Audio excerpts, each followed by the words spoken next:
네, 오늘은 어버이 주일입니다. 오늘은 가정의 달인데요. 지난주 어린이주일을 맞이해서 혹시 숙제하셨습니까? 우리 자녀들에서 특별 이벤트를 준비하셨나요? 네, 표정들이 없으신가요?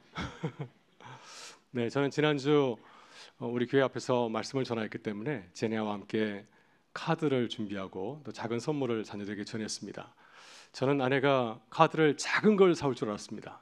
제일 작은 거 사와서 고맙다 이 한마디 쓰려고 했었는데 큰 카드를 사와서 그 큰 공간을 채우느라 아주 힘이 들었습니다. 그렇지만 모처럼 자녀에게 제 마음의 깊은 얘기를 전해줄 수 있었고 또 아이들이 그 편지가 좀 감동이 되었던 모양입니다. 그래서 회사에 가서 그 편지를 보면서 또 감동을 받았다는 얘기를 전해 들어서 저에게도 큰 기쁨이 되었습니다.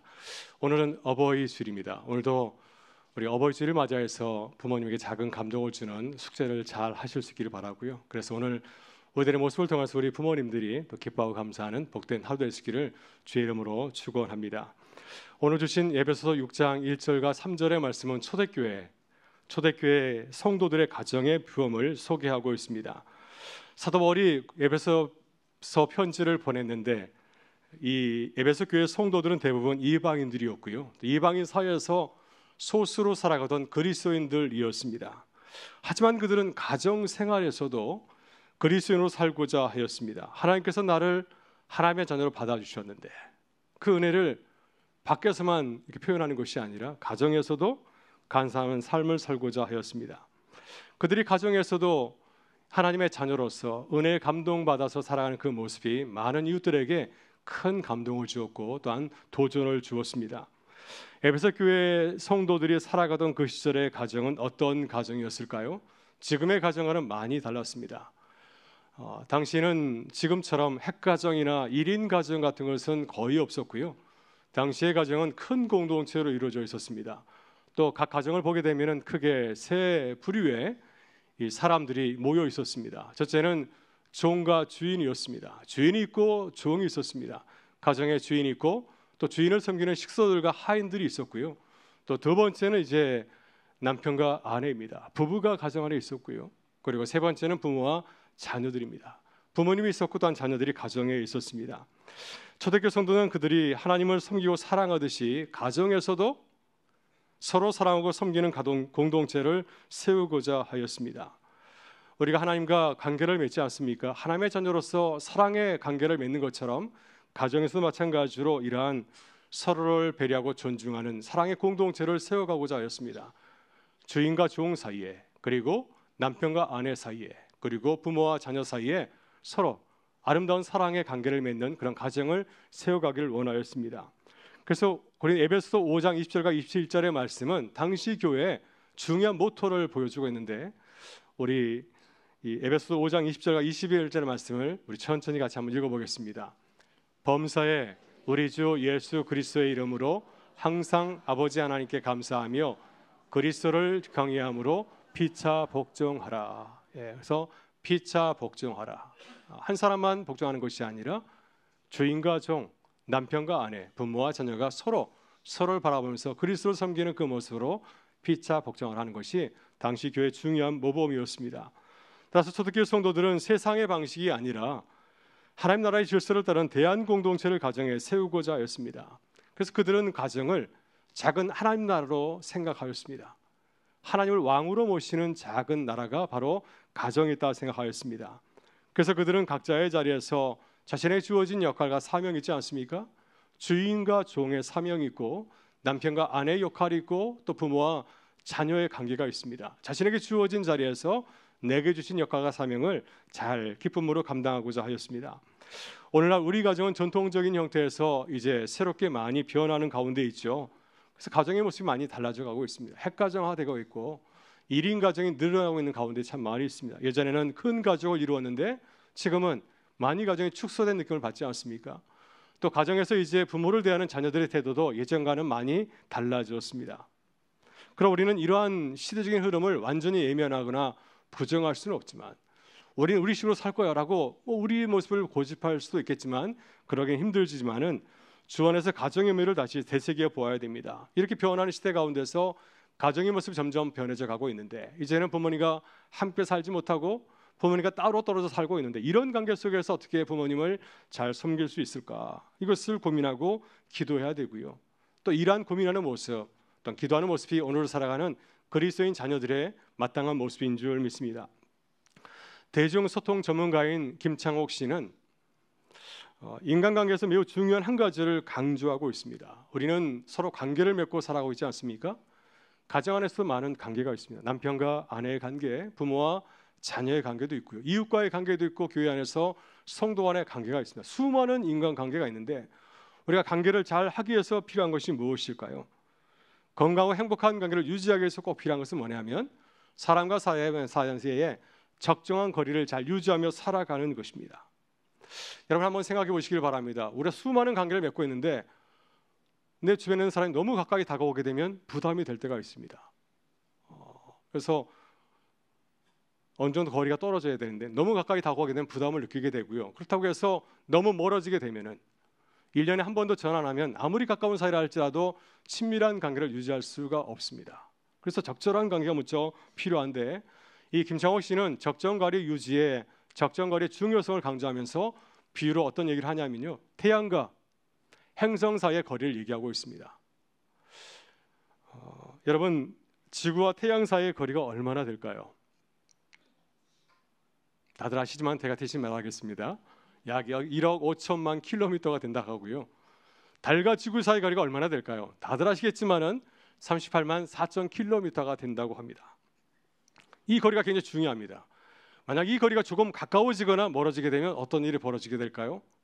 만약 그렇게 되면 지구에 어마어마한 자연재해가 벌어질 수가 있습니다. 이와 같이 사람 사이에도 적정한 거리를 유지하는 것이 무척 필요합니다. 그래야 관계를 건강하게 맺어갈 수 있기 때문입니다. 그래서 바울 사도도 이러한 적정한 거리의 그 관점에서 가정 안에서의 역할을 강조하고 있습니다. 가정의 구성원들 있죠. 부부 사이에, 부모와 자녀 사이에 적정한 거리를 잘 유지해야 됩니다. 여러분 주인과 종의 관계, 지금은 주인과 종의 관계가 없지만 주인이라고 해서 종을 함부로 달하면 어떻게 될까요? 그 관계는 깨져버리고 맙니다. 종이 주인에게 의의를 제기할 수가 있습니다. 그래서 주인이라 할지라도 종이라 할지라도 서로 존중하고 배려하는 거리가 필요하고요. 부부도 마찬가지입니다. 남편과 아내가 얼마나 가깝습니까?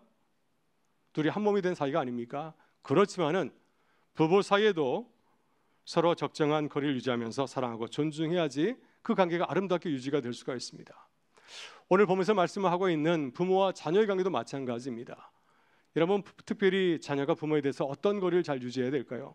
어떤 섬김의 거리를 잘 유지해야 되겠습니까? 오늘 주신 말씀처럼 순종과 공경의 거리를 잘 유지해야 부모님과 자녀가 서로 기뻐하면서 감사하면서 이 부자 관계 또 모자 관계를 잘 유지하는 은혜를 누리게 되는 줄 믿습니다. 그렇다면 우리는 자녀로서 어떻게 부모님을 섬겨야 될까요? 오늘 두 가지 모습을 함께 나누고자 합니다. 먼저 우리는 부모님에게 순종하는 자녀들이 되어야 됩니다. 사도 바울은 모든 자녀에게 말씀하고 있습니다. 여러분 자녀이신가요? 자녀가 아니신가요? 무엇입니까? 만일 부모님이 되자고 한다면 우리는 자녀이죠. 여기에는 어린 자녀도 있고 장성한 성인 자녀도 있습니다. 중요한 것은 무엇입니까? 아직 부모님이 살아계시다고 한다면 또 부모님이 먼저 하나님 품에 안기셨다 할지라도 부모님이 있다고 한다면 우리는 여전히 자녀인 줄 믿습니다. 여러분 자녀는 부모와의 관계에서 수동적인 관계에 놓여 있죠. 태어나 보니 자녀가 되었고 또 부모님은 우리보다 나이도 많으시고 경험도 많고 능력도 많으시지 않습니까? 또 우리가 어릴 적에는 부모의 도움 없이는 건강하게 자라가는 양육받을 수가 없습니다. 그래서 우리는 태어나자마자 자녀의 신분을 갖게 될 때 본능적으로 부모님의 말씀에 순종을 잘 따르는 것이 우리의 삶의 일상이 되어 있습니다. 하지만 사도 바울은 자녀들에게 수정적인 태도를 요구하지 않습니다. 소극적인 자세를 요구하지 아니하고 매우 적극적인 자세로 부모님을 바라볼 것을 말씀하고 있습니다. 여러분 우리가 어떻게 부모님을 바라봐야 될까요? 1절 말씀을 이렇게 증거하고 있는데 같이 한번 읽어보겠습니다. 자녀들아 주 안에서 너희 부모에게 순종하라. 이것이 옳으니라.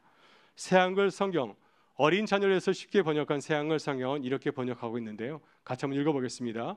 자녀 여러분, 여러분의 부모님께 주님 안에서 순종하십시오. 이것이 올바른 일이니까요. 여러분 세상 사람들은 도덕이나 윤리의 기준에서 부모님에게 순종하는 것이 마땅하다고 말합니다. 그러나 우리는 여기서 멈추지 아니하고 한 걸음 더 나아가야 됩니다. 왜냐하면 우리는 우리 아버지 되시는 하나님을 모시는 하나님의 자녀들이기 때문이죠. 그래서 우리는 하나님을 섬기듯이 부모님에게 어떻게 해야 되겠습니까? 억지로 하거나 형식으로 하는 것이 아니라 우리의 마음을 다해서 부모님을 섬기고 또 사랑해야 될 줄 믿습니다. 예수님께서 우리에게 좋은 자녀의 본을 보여주지 않았습니까? 예수님은 하나님의 아들이었지만은 자신의 뜻대로 한 것이 아니라 항상 무슨 일을 하든지 항상 아버지의 뜻을 구하였습니다. 십자가 길을 앞에 두고 있을 때 하나님께서 아들이신 예수 그리스도께 십자가 길을 가라고 말씀하셨을 때 주님께서는 끝까지 겟세마네 동산에 올라가서 아버지의 뜻을 묻고 간구하지 않았습니까? 아버지께는 모든 것이 가능하오니 이 잔을 내게서 옮기시옵소서. 그러나 나의 온대로 마옵시고 아버지의 온대로 하옵소서. 이처럼도 주 안에서 부모님을 바라보아야 됩니다. 예수님께서 하나님의 뜻, 아버지의 뜻이 무엇인지를 간구하면서 나간 것처럼, 그래서 아버지의 뜻을 알고 그 말씀에 순종하신 것처럼 우리도 주 안에서 부모님을 어떻게 섬겨야 될지를 고민하고 기도해야 되는 것입니다. 주 안에서 아버지의 모습을 바라보면서 기도하는 것, 이것이 자녀된 바른 모습인 줄 믿습니다. 여러분, 사도 바울 당시에 자녀의 지위는 매우 낮았습니다. 오늘날처럼 자녀들이 존중받고 소중히 여김을 받는 신분이 아니라 당시 고대사에서 자녀는 굉장히 이 신분 지위가 많이 약하지 않았습니까? 부모와 동등한 신분을 가졌습니까? 지금은 자녀들이 부모님과 대등한 관계에서 자신의 주장을 얘기하고 아버지 저는 이런 뜻이에요. 이렇게 하는 게 좋겠습니다. 감히 말하지만은 예전에는 어림도 없던 얘기였습니다. 또 아버지가 절대적인 권위를 가지고 있기 때문에 아버지 한마디에 모든 자녀들은 그 앞에 복종해야 되지 않았겠습니까? 그런 가운데서 굉장히 어려운 시간을 보낸 자녀들도 있었습니다. 근데 바울은 이러한 어려운 상황 속에서 자녀들에게 도전하고 있습니다. 어떻게 도전하고 있습니까? 너희 부모가 믿음이 없다 할지라도, 또 너희 부모가 너에게 잘하지 못한다 할지라도 성도된 자녀는 자신의 책임과 역할을 진지하게 생각하고 감당해야 된다고 권면하고 있습니다. 마지못해서 형식적으로 자녀의 도리를 다하는 것이 아니라 진심을 다해서 부모에게 순종할 것을 강하게 도전하고 있습니다. 오늘 주님께서 우리에게도 도전하십니다. 우리 하나님의 자녀들인데 우리가 적극적으로 우리 부모님 뜻이 무엇인지를 묻고 기도하면서 부모님을 잘 섬기며 순종하는 자녀들 있기를 주의 이름으로 축원합니다. 아멘이 작아졌습니다. 다음으로 우리는 아버지와 어머니에게 공경하는 자녀가 되어야 됩니다. 여러분, 사도 바울 당시에 자녀들이 부모에게 존중받거나 인정받는 존재는 아니었죠. 그래서 부모에게 공경하라라고 말을 하게 되면은 그 말씀을 쉽게 받아들이지 못하는 자녀도 있지 않겠습니까? 우리나라도 오래전에는 부모님들이 자녀들에게, 어른들이 자녀들에게 이렇게 쉽게 말하거나 또 매를 들기도 하였죠. 그래서 상처를 받은 그런 자녀들도 있었습니다. 여러분, 성경에 부모에게 공경하라는 말씀이 나오는 것은, 이 말씀을 강조해서 전하는 것은 무슨 뜻일까요? 부모에게 공경하지 못하는 자녀도 있었기 때문이 아니겠습니까? 복음서에 보게 되면은 자녀들이 부모에게 잘하지 못하게 해서 만들어진 그러한 제도도 있었습니다. 고르반이라고 하는 제도가 있지 않습니까? 내 것을 하나님께 드렸다 하게 되면은 이것은 하나님의 것이기 때문에 우리 부모를 섬기지 않아도 된다고 하는 이상한 제도가 있었습니다. 예수님께서 그 제도를 오시면서 이것은 위선적인 제도다 하면서 심하게 비판하지 않으셨습니까? 사도 바울은 이러한 분위기 가운데서 자녀들에 대해서 이러한 여러 가지 자녀들을 존귀 여기지 못하는 그러한 분위기 가운데서도 하나님의 자녀 이방인 성도들에게 말씀하고 있습니다. 주 안에서 부모를 공경하라. 또 이 말씀을 쉽게 받아들이지 못하는 자녀도 있지 않겠습니까? 그래서 그들을 향해서 성경 말씀을 통해서 분명히 선포하고 있습니다. 왜냐하면 이 계명은 내가 너에게 하는 것이 아니라 하나님이 주신 계명이고, 이 계명은 하나님의 약속에 달려있는 중요한 계명이기 때문이라고 하는 것입니다. 2절과 3절에서 이렇게 말씀하시는데요, 그 말씀을 같이 한번 읽어보겠습니다. 내 아버지와 어머니를 공경하라. 이것은 약속에 있는 첫 계명이니 이로써 내가 잘되고 땅에서 장수하리라. 아멘. 네, 새한글성은 이렇게 선포하고 있습니다.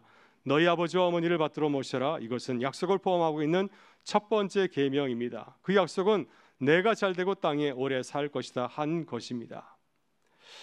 출애굽기 20장을 보게 되면 십계명이 나옵니다. 여러분 잘 알고 있는 십계명은 10가지 계명인데 첫 부분은 하나님에 대한 계명이고 두 번째는 사람에 대한 계명이 아닙니까? 근데 그 중간에 있는 계명이 바로 제5계명, 부모에게 공경하는 계명입니다. 그래서 이 계명은 하나님과 사람 사이를 잘 연결해 주는 매우 중요한 계명으로 우리에게 알려주고 있고요. 또 이 계명은 10가지 계명 가운데 유일하게 약속에 달려 있는 계명이라고 말씀하고 있습니다. 출애굽기 10장 22절에서 제5계명은 이렇게 말씀합니다. 내 부모를 공경하라. 그리하면 내 하나님 여호와가 내게 준 땅에서 내 생명이 길리라. 여러분, 사도 바울은 이 부모 공경의 계명을 첫 계명이라 하였습니다. 첫 계명이라고 하는 것은 그것이 그만큼 중요하다는 계명이 아니겠습니까? 그 이유는 하나님께서 이 계명을 주셨고 이 계명을 지키는 모든 사람들에게는 약속이 주어지기 때문입니다. 하나님이 주신 계명이기 때문에 우리는 부모에게 공경해야 될 줄 믿습니다. 우리는 부모를 공경하라, 이 말씀을 다시 한번 깊이 생각해 보아야 됩니다. 과연 그 뜻이 무엇일까? 어떻게 부모를 공경해야 될 것인가에 대해서 우리는 구체적인 매뉴얼을 가지고 있어야 되지 않겠습니까? 사실 우리는 이 공경이란 말을 자주 쓰지 않는 말입니다. 저도 1년 중에 공경이란 말을 거의 쓰지 않는 것 같아요. 오늘 어버이주일을 맞이해서 말씀을 준비하면서 공경이란 말을 새롭게 바라보게 되었습니다. 근데 이 안에는 깊은 뜻이 담겨 있습니다. 히브리어로 공경하라는 카베드인데요, 그 뜻은 무겁다, 무겁게 여기다는 뜻을 담고 있습니다. 그래서 부모를 공경하는 뜻은 무엇입니까? 부모님을 가볍게 대하지 말고 부모님을 무겁게 생각하고 그들을 소중히 여기고 존중하는 뜻을 담고 있습니다. 말라기 선지자는 이 공경하라는 말을 하나님에게 사용하고 있습니다. 그래서 이 하나님을 공경하다는 단어는 부모를 공경하다는 단어에 똑같이 사용된 단어인데요, 그 뜻은 하나님을 대하듯이 부모를 소중히 여기고 가장 우선순위에 두라는 뜻을 담고 있습니다. 이런 모세가 시내산에 올라가서 십계명을 받게 되었는데 그때 모세가 가벼운 마음으로 올라갔겠습니까? 운동화 신고 올라갔을까요? 아마 목욕 제기하고 저처럼 양복 입고 올라갔을 것 같습니다. 그리고 두려운 마음으로 계명을 받지 않았겠습니까? 이와 같이 부모님에게도, 부모님을 대할 때도 그런 무거운 마음을 가지고 존중하고 소중히 여기는 마음으로 대할 것을 당부하고 있는 것이죠. 여러분, 창세기 요셉 이야기를 보면 큰 감동을 받게 되는데 요셉은 아버지를 특별히 사랑하는 모습을 보여주고 있습니다. 공경하는 모습을 보여주지 않았습니까? 어려서 집을 떠나서 아버지 곁을 떠나서 애굽에서 노예로 살아가다가 열심히 사는 결과 총리의 자리에 오르게 되었습니다. 그때 자신의 형제들이 곡물을 구하러 애굽 땅에 오게 되었는데 형들을 만나서 그는 자신의 신분을 이제 공개하게 되죠. 그래서 먼저 한 일이 무엇인지 아세요? 요셉은 형들에게 자신이 살아있음을 아버지에게 전할 것을 얘기하였고 아직 흉년 가운데 있기 때문에 아버지를 모시고 올 것을 강권하였습니다. 또 내가 아버지와 모든 가정의 문제를 책임지겠습니다, 이 사실을 꼭 전하고 알려주었습니다. 그래서 형들을 통해서 요셉의 소리를 듣게 되었을 때 아버지 야곱이 얼마나 감사했을까요? 하나님께 큰 감사를 올려드리지 않았겠습니까? 여러분, 사도 바울은 요셉처럼 부모를 공경하는 자녀에게 주신 하나님의 약속 두 가지를 전하고 있습니다. 하나는 내가 잘 되는 거, 하나님이 함께 하신다는 복이고요, 또 한 가지는 땅에서 장수하는 복입니다. 이 말씀을 가만히 묵상해 보았습니다. 왜 이런 복을 누리게 되는 것인가? 우리가 부모에게 잘하게 되면 부모님은 하나님께 기도하면서 우리를 축복하지 않겠습니까? 하나님, 우리 자녀가 잘 되기를 바랍니다. 너무너무 잘합니다. 하나님께서 그 기쁜 기도를 들으시고 당신의 사랑하는 자녀에게 복을 내려주지 않겠습니까? 여러분, 초대교회 성도들이 주 안에서 부모를 공경했던 이유가 바로 여기에 있습니다. 그들이 부모를 사랑하고 섬기게 될 때, 공경하게 될 때 하나님의 주신 복을 누리게 되었습니다. 그의 가정이 믿음의 가정이 되었고 온 가정이 주 안에서 기뻐하는 가정을 이루게 되었고요, 또 그 가정을 바로 많은 세상 사람들이 그 가정을 통해서 복음을 받아들이는 놀라운 역사가 일어나게 된 줄 믿습니다. 오늘 어버이주일을 맞이해서 우리도 부모님을 공경하는 자녀들이 꼭 되실 수 있기를 바라고요, 그래서 이 땅에서 형통하고 장수하는 복을 누릴 수 있기를 간절히 소망합니다. 제가 최근에 경이로운 한국인이라는 책을 보았습니다. 한 프랑스인이 이 책을 썼는데요, 이 프랑스 남자가 한국인 여자를 만나서 가정을 이루게 되었습니다. 아내를 통해서 한국인의 삶을 알게 되었습니다. 세계를 깜짝 놀라게 한 K-드라마, K-팝, 이것을 만드는 민족을 이게 아내와 함께 살면서 알게 되어서 이 놀라운 소식, 이 경이로운 소식을 프랑스 사람들, 유럽 사람들에게 알리기 위해서 책을 출간하게 되었더라고요. 저는 이 책을 읽으면서 이런 생각이 들었습니다. 경이로운 그리스도인, 경이로운 은광교회 교인들, 이런 생각이 들었습니다. 여러분, 사실 초대교회 성도들은 세상 사람들에게 놀라운 모습을 보여주지 않았습니까? 찾고 미천한 사람들이었지만은 하나님을 모시며 살아가는 사람들의 모습, 또 가정에서 부모님을 잘 섬기는 모습을 통해서 부모님을 함부로 대하는 많은 이방 사람들에게 큰 도전과 감동을 주었습니다. 그들의 모습이 복음이 되었습니다. 많은 사람들이 그들의 삶의 모습을 통해서 주님께 돌아오는 경이로운 역사가 일어나게 되지 않았습니까? 오늘 우리도 가정이 흔들린 시대에 살고 있는데요. 주 안에서 부모님을 섬기는 그 모습을 통해서 경이로운 그리스도인의 삶을 보여주는 믿음의 사람들 되실 수 있기를 바랍니다. 그래서 믿음의 가정에 복을 누리고 또 많은 사람들이 복음을 증거하는 믿음의 가정, 믿음의 사람 되실 수 있기를 주의 이름으로 축원합니다.